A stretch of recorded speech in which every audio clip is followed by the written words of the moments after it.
ఎక్సెల్లా global study abroad summit 2024 జరగబోతోంది. ఫిబ్రవరి 11న ఉదయం 10 గంటల నుంచి సాయంత్రం 5 గంటల వరకు తాజ్ డెక్కన్, బంజారా హిల్స్, హైదరాబాద్లో. హాయ్, హలో, నమస్తే, వెల్కమ్ టు ఐ డ్రీమ్స్. నేను మీ మాధురి. అధిక బరువు ఇది చాలా మందిలో వేధిస్తున్న సమస్య. అయితే ఈ అధిక బరువుని తగ్గించుకోవడం కోసం పరుగులు పెడుతూ ఉంటారు, జిమ్ములకి వెళ్తూ ఉంటారు. మళ్ళీ అవి మానేయగానే మళ్ళీ యథాప్రకంగా మళ్ళీ అధిక బరువుతో బాధపడుతూ ఉంటారు. అయితే ఆహార నియమాలతోనే ఈ అధిక బరువును అనేది అధిగమించవచ్చు అని చెప్తున్నారు. మనతో పాటు ఉన్నారు Vikramaditya garu, sun spiritual society founder and vegetable therapist. ఆయన అడిగి డీటెయిల్గా తెలుసుకుందాం. నమస్తే సార్. సూర్యోస్మితలి. సార్, అధిక బరువు అధిగమించడానికి మనకి అసలు అధిక బరువు అంటే పుట్టినప్పుడు 3 కేజీలు, మ్యాక్సిమం పుట్టే పిల్లల వెయిట్ 3-3.5 కేజీలు. అది కూడా అధిక వెయిటే. 3.5 కేజీలు అంటే బాగా హెల్దీగా ఉన్నాడు అని చెప్పి అంటారు. ఈ క్రమంలో పుట్టిన వాళ్ళు ఏజ్కి తగ్గట్టు పెరగకుండా ఎక్కువగా అధిక అంటే చిన్న పిల్లల దగ్గర నుంచే మనం చూస్తున్నాము ఈ ఊబకాయం అనేది. ఈ ఊబకాయానికి మెయిన్ రీజన్ ఏంటంటారు? ఈ ఊబకాయాన్ని ఎలా అధిగమించవచ్చు అంటారు? ఊబకాయం, అధిక బరువు ఎలా మెజర్ చేస్తున్నారు? మనిషి ఉండే బిఎంఐ, బాడీ మాస్ ఇండెక్స్ని బట్టి, ఆ హైట్కి తగ్గ వెయిట్ అనే దాన్ని బట్టి ఇంత వెయిట్ ఎక్కువ ఉన్నారు, ఇంత కొలెస్ట్రాల్ ఉంది వీళ్ళలో అని చెప్పి లెక్కలు కడుతూ ఉన్నారు. ఇది ప్రామాణికంగా తీసుకుంటున్నారు బిఎంఐని. లావుగా ఉన్న వాళ్ళందరూ ఊబకాయంతో ఉన్నట్టు కాదు, బరువు అధికంగా ఉన్న వాళ్ళందరూ కూడా వెయిట్ ఎక్కువ బరువుతో ఉన్నట్టు కాదు. ఇక్కడ ఈజ్, డిస్ ఈజ్. ఈజ్ అంటే సులువుగా, సునాయాసంగా కదలడం. అంటే పూర్వం రోజుల్లో పలకరింపులు ఒంట్లో సులువుగా ఉందా, సులువుగా ఉందా అంటే ఏంటి? నువ్వు ఈజీగా ఉన్నావా? డిస్ ఈజ్ లేకుండా, డిస్ ఈజ్ లేకుండా ఉన్నావా?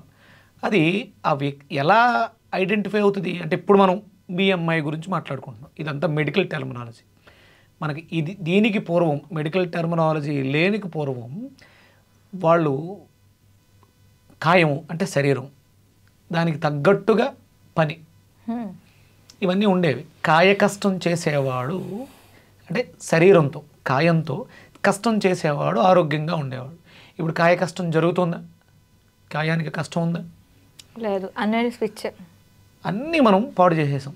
అంటే ప్రెగ్నెంట్ లేడీ కూడా ఆ ఉదయం మధ్యాహ్నానికి కావాల్సిన ఒడ్డులు దంచుకొని వంట చేసేసి ఎక్కడో ప్రసూతి హాస్పిటల్కి వెళ్ళి డెలివరీ చేయించుకొని వచ్చేసి నడుము గుడ్డ కట్టేసి మళ్ళీ రేపు పొద్దుట పనిలోకి వెళ్ళిపోయేది. నెత్తి మీద పొలాల మోపుతో ఒక బిడ్డ సంఖలో ఒక ప్రెగ్నెంట్ వాళ్ళు ఈ కాయాన్ని చాలా శ్రద్ధగా, భక్తితో నడిపించుకుంటూ వెళ్ళిపోయేవారు వాళ్ళు. ఇప్పుడు మీరు ఎంత జాగ్రత్తగా ఉన్నా సరే బెడ్ రెస్ట్ అవసరం. డెలివరీ అయిందంటే 6 నెలలు రెస్ట్ తీసుకోవాల్సిందే. అంటే ఈ కాయానికి కావలసినటువంటి సిస్టమ్ ఏదైతే ఉందో అది బోన్. మనం బిఎంఐగా మాట్లాడుతున్నారు మీరు. మీ స్కెలిటన్ సిస్టమ్ స్టాండర్డ్గా ఒక స్ట్రక్చర్, స్కెలిటన్ అంటూ పర్ఫెక్ట్గా ఉంటే దాని చుట్టూ ఎంత మాంసం ఉండాలి, ఎంత ఫ్లెష్ ఉండాలి, నరాలు, ఇవన్నీ కూడా ఒక డిజైన్, ఒక బ్లూ ప్రింట్ ఉంటుంది లోపల. ఎప్పుడైతే ఈ స్కెలిటనే సరిగ్గా లేదు, స్ట్రక్చర్ సరిగ్గా లేదు, ఇప్పుడు దాని చుట్టూ అస్తవ్యస్తమైనటువంటి వ్యవస్థ. కొంతమందికి పొట్ట పెరిగిపోద్ది, కొంతమందికి చేతులు పెరుగుతాయి, కొంతమందికి ఇవి పెరుగుతాయి, అన్ఈవెన్గా ఉంటుంది. అంటే ఇక్కడ మనం ఆ ప్రింట్ ఏదైతే ఉందో ఆ బ్లూ ప్రింట్ పర్ఫెక్ట్గా రాలేదు. దీనికి ప్రధానమైనటువంటి కారణం అంటే ఊబకాయానికి ప్రధాన కారణం కాల్షియం డెఫిషియన్సీ. ఓకే. ఈ బోన్, ఈ స్కెలిటన్ ఏదైతే ఉందో దాంట్లో అది స్పృహని కోల్పోయింది. అంటే దేని చుట్టూ ఏది ఎంత ఉండాలి అనే స్పృహని కోల్పోయాం కాబట్టి మనం ఈ స్థితికి వచ్చాం.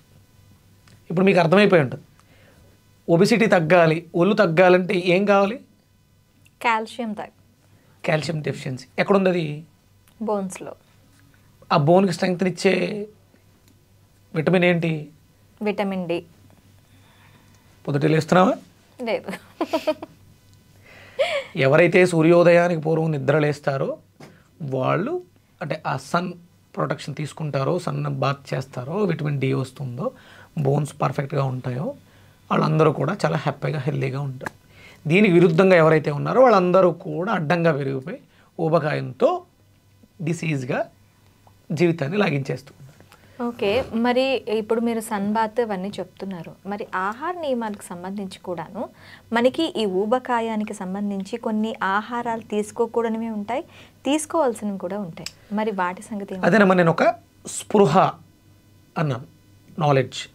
స్పృహ, శరీరానికి స్పృహ ఉంటే ఇది తినాలి. నేనెవరినమ్మా చెప్పడానికి? నేను మీ జీవితాన్ని శాసించేస్తానా? ఇదే తిను, ఇంతే. ఓకే, ఏవి తినచ్చు ఏవి తినకూడదో చెప్పండి. కాదమ్మా, అది ఎవ్వరూ చెప్పలేము. నువ్వు ఉన్నట్టు మీరు మీరు పుట్టింది ఎక్కడ? మీ ప్రాంతం. మీ ప్రాంతంలో మీ నైసర్గిక స్వరూపానికి తగ్గట్టుగా అక్కడ కొన్ని రకాలు తయారవుతాయి, అవే తినాలి. ఓకే, హైదరాబాద్లో పుట్టాను, ఇక్కడ వాతావరణానికి తగ్గట్టుగా ఇక్కడ లభించే పదార్థాలు ఎక్కువ తినాలి. అమెరికాలో పుట్టాను, అమెరికాలో తగ్గట్టుగా ఉండాలి. నేను అమెరికా వాళ్ళకి ఒకటే, హైదరాబాద్లో పుట్టిన వాళ్ళకి ఒకటే, శ్రీకాకుళంలో పుట్టిన వాళ్ళకి ఒకటే, వైజాగ్లో పుట్టిన వాళ్ళు అందరికీ ఒకటే బియ్యంఐ ఇది మనం మాట్లాడుతుంటాం. అంటే నైసర్గిక స్వరూపం ప్రకారం అక్కడ ఉన్నటువంటి వాతావరణ పరిస్థితులకు అనుకూలంగా సీజన్ల వారీగా సీజనల్ ఫుడ్స్ భగవంతుడు ఇస్తూ ఉంటాడు. అవి మనం రెగ్యులర్గా తినట్లేదు, అవి తినాలి. ఇప్పుడు మనకి మార్కెట్లో డ్రాగన్ ఫ్రూట్, కివీలు చాలా రకాలు వచ్చేసినాయి. ఇవన్నీ మన డిఎన్ఏలో ఉన్నాయా? లేవు. ఇంతకు ముందు ఉన్నాయా? భారతదేశం దిగుమతి చేసుకున్నాం, తినేస్తున్నాం. ఇవి బలం, ఇవి దిగుమతి చేసుకోవడం కాదు, సహజ సిద్ధంగా ఇక్కడ పండించిన పంటలు వదిలేసి అక్కడ పంటలనే పండిస్తున్నాం ఇప్పుడు. దాన్ని కూడా ఇక్కడ తెచ్చాం, లాభార్చన. రైట్, మనకంతా సంపాదన మీద ఉంది. అవి మంచిది అని నాలాంటి వాళ్ళు చెప్పేస్తుంటే వినేసి తినేస్తున్నారు. వీళ్ళకి అవగాహన లేదు, ఎవరేం చెప్తే తింటారు. మనకి ప్రధానంగా మ్యాక్సిమం భారతదేశం అంతా కూడా విరివిగా లభించేది, అన్ని ప్రాంతాల్లోనూ ఒకేలా ఉండేది కొబ్బరి, అరటి. ఇవి రెండు చాలా ప్రధానమైనటువంటి పదార్థాలు.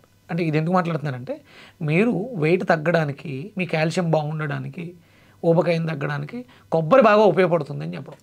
కాల్షియం అద్భుతంగా ఉంటుంది అందులో. అందుకనే దీన్ని భగవంతుడికి నివేదనగా పెట్టారు ఫస్ట్. భగవంతుడికి బ్రేక్ చేస్తే అందులో ఒకటి మనం తెచ్చుకొని తింటామని. కొబ్బరికాయ తింటున్నారా? చాలా రేరు. అసలు దేవుడు కొడుతున్నారా? అసలు గుడికి వెళ్తున్నారా? ఇవన్నీ ప్రశ్నార్థకాలే, ప్రశ్నించకూడదు. వెళ్ళాలి అంటే దేవాలయానికి ఎందుకు వెళ్ళాలి అనే దానికి ఒక ప్రశస్తి ఉంది. అక్కడ భగవంతుడికి కొబ్బరికాయ ఎందుకు బ్రేక్ చేయాలి, దానికి చాలా ఉంది. అంటే స్వచ్ఛమైనటువంటి మనసు, అహంకారాన్ని బ్రేక్ చేసి స్వచ్ఛమైనటువంటి మనస్సుని ప్రసాదంగా తెల్లటి. అండ్ ఆ కొబ్బరి నీళ్ళు కూడా ఎవరు తాకని నీళ్ళు కాబట్టి ఆ స్వామికి అర్పిస్తారు అని. ఇది అంటే దాని ప్రధాన అర్థం ఏంటంటే, అది తినడం వల్ల నువ్వు బాగుంటావు. ఎవరికైతే కాన్ఫిడెన్స్ లెవెల్స్ కోల్పోతారో వాళ్ళు ఊబకాయానికి వచ్చేస్తారు. ఓకే, కొబ్బరికాయ తినడం వల్ల మీకు ఊబకాయం తగ్గుతుంది, మీ జీవితంలో కాన్ఫిడెన్స్ లెవెల్స్ కూడా పెరుగుతాయి. అంటే మీ మానసిక భావోద్వేగాలే మీ శరీరం సహజ స్థితిని కోల్పోవడానికి ప్రధానమైనటువంటి కారణం. మనసు చెడిపోయింది, పాడైపోయింది, శరీరం చెడిపోతుంది. మనసును బాగు చేసుకోండి, శరీరం ఆటోమేటిక్గా స్థితికి వచ్చేస్తుంది. కొబ్బరిని తినండి, ఎండు కొబ్బరి అంటే మెచ్యూర్డ్ కోకోనట్. ఎండు కొబ్బరి, పచ్చి కొబ్బరి కాదు, మెచ్యూర్డ్ బాగా ముదిరిన కొబ్బరి. అది తింటే, అంటే ఇప్పుడు చాలామంది కొబ్బరి తింటే దగ్గు వస్తుంది. ఎందుకు వస్తుంది దగ్గు? అండ్ కొబ్బరి తింటే దాంట్లో హై కార్బోహైడ్రేట్స్ ఉంటాయని విన్నాను, అది తినటం వల్ల కూడా లావ్ అవుతారని విన్నాను, అది నిజమే అంటారు? రీసెంట్గా మనం కొబ్బరి నూనె తాగుతూ డైట్ చేయడం కూడా విన్నాం. అవును, అంటే కొబ్బరిలోంచి కదా కొబ్బరి నూనె వచ్చింది, అది మనకి పనిచేసింది. చాలామంది రివర్స్ డయాబెటీస్ కూడా వాడారు, పనిచేసింది. మరి కొబ్బరి ఎందుకు చెడు చేస్తుంది అంటే ఇవన్నీ అపోహలమ్మ, మిడిమిడి జ్ఞానంతో మాట్లాడుతూ ఉంటాం. అందులో హై కాల్షియం ఉంది. ఓకే, మన శరీరానికి కావాల్సినటువంటి మాయిశ్చర్, తేమ ఎంత ఉండాలో అంతా ఆ నూనె ద్వారా. అది మనం బయట పిండి నూనె ఇవ్వట్లా, కొబ్బరిని ఇస్తుంటే కొబ్బరిని అది డివైడ్ చేసుకుంటుంది, తనకి ఏ రకంగా కావాలో అలా మార్చుకుంటుంది శరీరం. ఆ పని ఇవ్వాలి, దాన్ని సోమరిపోతం చేయకూడదు. కొబ్బరిలోంచి నూనెని తీసి ఇవ్వకూడదు, కొబ్బరిని ఇస్తే కొబ్బరిని అది చాలా రకాలుగా మార్చుకుంటుంది, అవసరం ఉంది. అందుకని మనకి కొబ్బరి బెల్లం కాంబినేషన్, కొబ్బరి తురుము, బెల్లము, కిస్మిస్ ఇలాంటివన్నీ వేసుకుని రెగ్యులర్గా తింటూ ఉంటే మీ డైట్లో. అంటే చాలామంది చేసే పెద్ద పొరపాటు ఏంటి అంటే, కుకింగ్ ఫుడ్స్తో దీన్ని మిక్స్ చేస్తుంటారు. చూడండి, గార్నిష్ కింద వంటల్లో పైన వేస్తూ ఉంటారు. దానివల్ల ఇది చెడిపోయి మన ఆరోగ్యాన్ని పాడు చేస్తుంది. దగ్గు రావడానికి కానీ, మీరు అన్నట్టు కొలెస్ట్రాల్, కార్బోహైడ్రేట్స్ ఇవన్నీ వస్తాయి. కొబ్బరిని కొబ్బరిలాగే తీసుకోవాలి. ఇది కింగ్ ఫుడ్. కింగ్ దేనితోటి కలవదు, దాని కింగ్ లాగా ఉండాలి. కింగ్కి మళ్ళీ బెల్లం, అది కూడా కింగ్ ఫుడ్డే. గ్రేప్స్, అది ఎండు ద్రాక్ష, కింగ్ ఫుడ్. ఇవన్నీ కింగ్ సంబంధించిన ఫుడ్స్తో మాత్రమే కలుస్తుంది. కుకింగ్ ఫుడ్స్తో దాన్ని మిక్స్ చేయొద్దు. అలా రెగ్యులర్గా అంటే ఒబెసిటీతో ఎవరైతే బాధపడుతున్నారో వాళ్ళకి కాల్షియం డెఫిషియన్సీ. సున్నం మాత్రమే కొవ్వుని కరిగించగలదు. జిడ్డు అంటుకుంది, సబ్బులో ఏముంటుందమ్మా? సున్నమే కదా. సున్నమే ఉంటుంది. జిడ్డును పోగొట్టడానికి సున్నమే అద్భుతంగా పనిచేస్తుంది. అంటే సున్నం అంటే కాల్షియం, ఎనీ కాల్షియం మనకి సున్నం దొరుకుతుంది, గోడలకు వేసే సున్నం దొరుకుతుంది. దాన్ని కొంచెం పించ్ ఆఫ్ మజ్జిగలో కలుపుకుని తాగినా, అంటే మజ్జిగ కూడా కాల్షియమే. వెయిట్ లాస్కి అద్భుతంగా, అంటే ఒబెసిటీ, కొలెస్ట్రాల్. అంటే ఇప్పుడు మనకి తిన్న తర్వాత కిల్లీలు ఇచ్చేవాళ్ళు అప్పట్లో. దాంట్లో ఏమో సున్నం పూసి, కాసు పూసి, తర్వాత దాంట్లో ద్రవ్యాలు ఏవేవి అరుగుదలకు సంబంధించిన ఇలాచి, లవంగం వేసారు, సోంపు ఇవన్నీ వేస్తారు. ఇప్పుడు కూడా రెగ్యులర్గా తాంబూలం. ఇందాక సున్నం కలుపుకొని మజ్జిగ తాగండి అంటే నాకు అది గుర్తొచ్చింది. ఇవన్నీ పాత పద్ధతులు. సమస్యలు రాకముందు precaution is the better than క్యూర్గా చేసేవారు. భోజనం తర్వాత కంపల్సరీ తాంబూల చరణం ఎందుకు చేసేవారంటే అరుగుదలను బాగు చేసుకోవడం కోసం. ఒకవేళ మనం తిన్న పదార్థంలో అయిన వ్యర్థాలు ఉంటే అవి మనల్ని ఇబ్బంది పెట్టకుండా ఉండడం కోసం తాంబూలం వేసుకునేవారు. ఇప్పుడు అవన్నీ ఎవరూ చేయట్లేదు.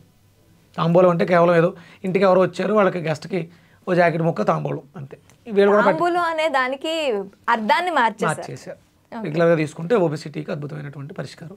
ఎండు కొబ్బరి ఒళ్ళు లాగడానికి, బరువు తగ్గడానికి అత్యధికంగా మనల్ని ఇబ్బంది పెట్టారు. అంటే మీ స్కెల్టన్, మీ బోన్ సిస్టమ్ ఏదైతే ఉందో దానికి కావాల్సిన శక్తిని ఎండు కొబ్బరి ఇస్తుంది. ఓకే.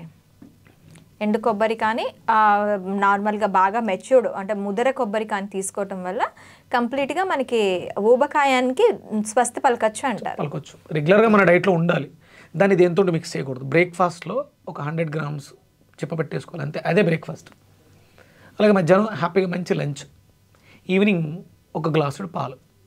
నో ఫుడ్ అంటే మీరు మళ్ళీ అడుగుతారు భోజనం చేయమండి, ఇడ్లీ తినొచ్చా లేదా దోశ తినొచ్చా చపాతీ తినొచ్చా అని అడుగుతారు. నో ఫుడ్, తినేది ఏది ఉండొద్దు అక్కడ. హై కాల్షియం, మిల్క్లో కూడా కాల్షియమే ఉంటుంది. మిరియాల పాలు వేసుకుని, అంటే మనకు దానికి ఒక మంచి పేరు పెట్టారు, మోడర్న్ పేరు, ఇంటర్మీడియట్ ఫాస్టింగ్ అని పెట్టి 16 గంటల గ్యాప్ అని పెట్టి చేస్తున్నారు. వీళ్ళందరూ 16 గంటల గ్యాప్ ఎలా చేస్తున్నారంటే నైట్ మీల్ చేస్తున్నారు, తర్వాత అంతా గ్యాప్ ఇస్తున్నారు, మళ్ళీ ఈవినింగ్ ఒకే టైం మీల్ తీసుకుంటారు. ఈవినింగ్ ఏది కూడా తీసుకోకూడదు ఆఫ్టర్ సన్సెట్. మీరు ఇంటర్మీడియట్ ఫాస్టింగ్ అనేది కూడా మన భారతదేశానికి తగ్గట్టుగా ఉండాలి. సూర్యోదయ సూర్యాస్తమయాల మీద ఆధారపడే ఉండాలి. ఓకే. మీరు బ్రేక్ఫాస్ట్లో అంటే మార్నింగ్ మనం తీసుకునేటువంటి కింగ్ ఫుడ్లో స్ప్రౌట్స్, ఫ్రూట్స్, మధ్యాహ్నం మంచి లంచ్, మధ్యాహ్నం 12:30-1 గంటకి లంచ్ క్లోజ్ అయితే మళ్ళీ రేపు మార్నింగ్ వరకు ఇంక మీరు ఏమీ తినకూడదు. ఇది intermediate fasting.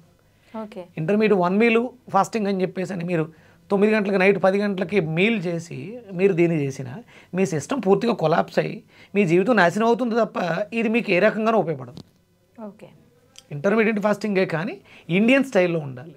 Morning 80% alkaline food, afternoon 20% acidic food, no food, మళ్ళీ మార్నింగ్ వరకు. ఇది ఇంటర్మీడియట్. ఇలా చేస్తే చాలా హెల్దీగా హ్యాపీగా జీవితాంతం బాగుంటుంది.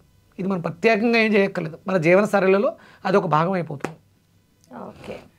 సో విన్నారు కదా, ఊబకాయంతో ఎవరైనా బాధపడుతూ ఉన్న వాళ్ళు ఉంటే ఇప్పుడు చెప్పినవన్నీ క్రమం తప్పకుండా పాటించగలిగితే చాలా వరకు ఊబకాయం నుంచి బయటపడొచ్చు అని చెప్తున్నారు. మరొక అంశంతో మేము ముందుకు వస్తాం. Stay with us.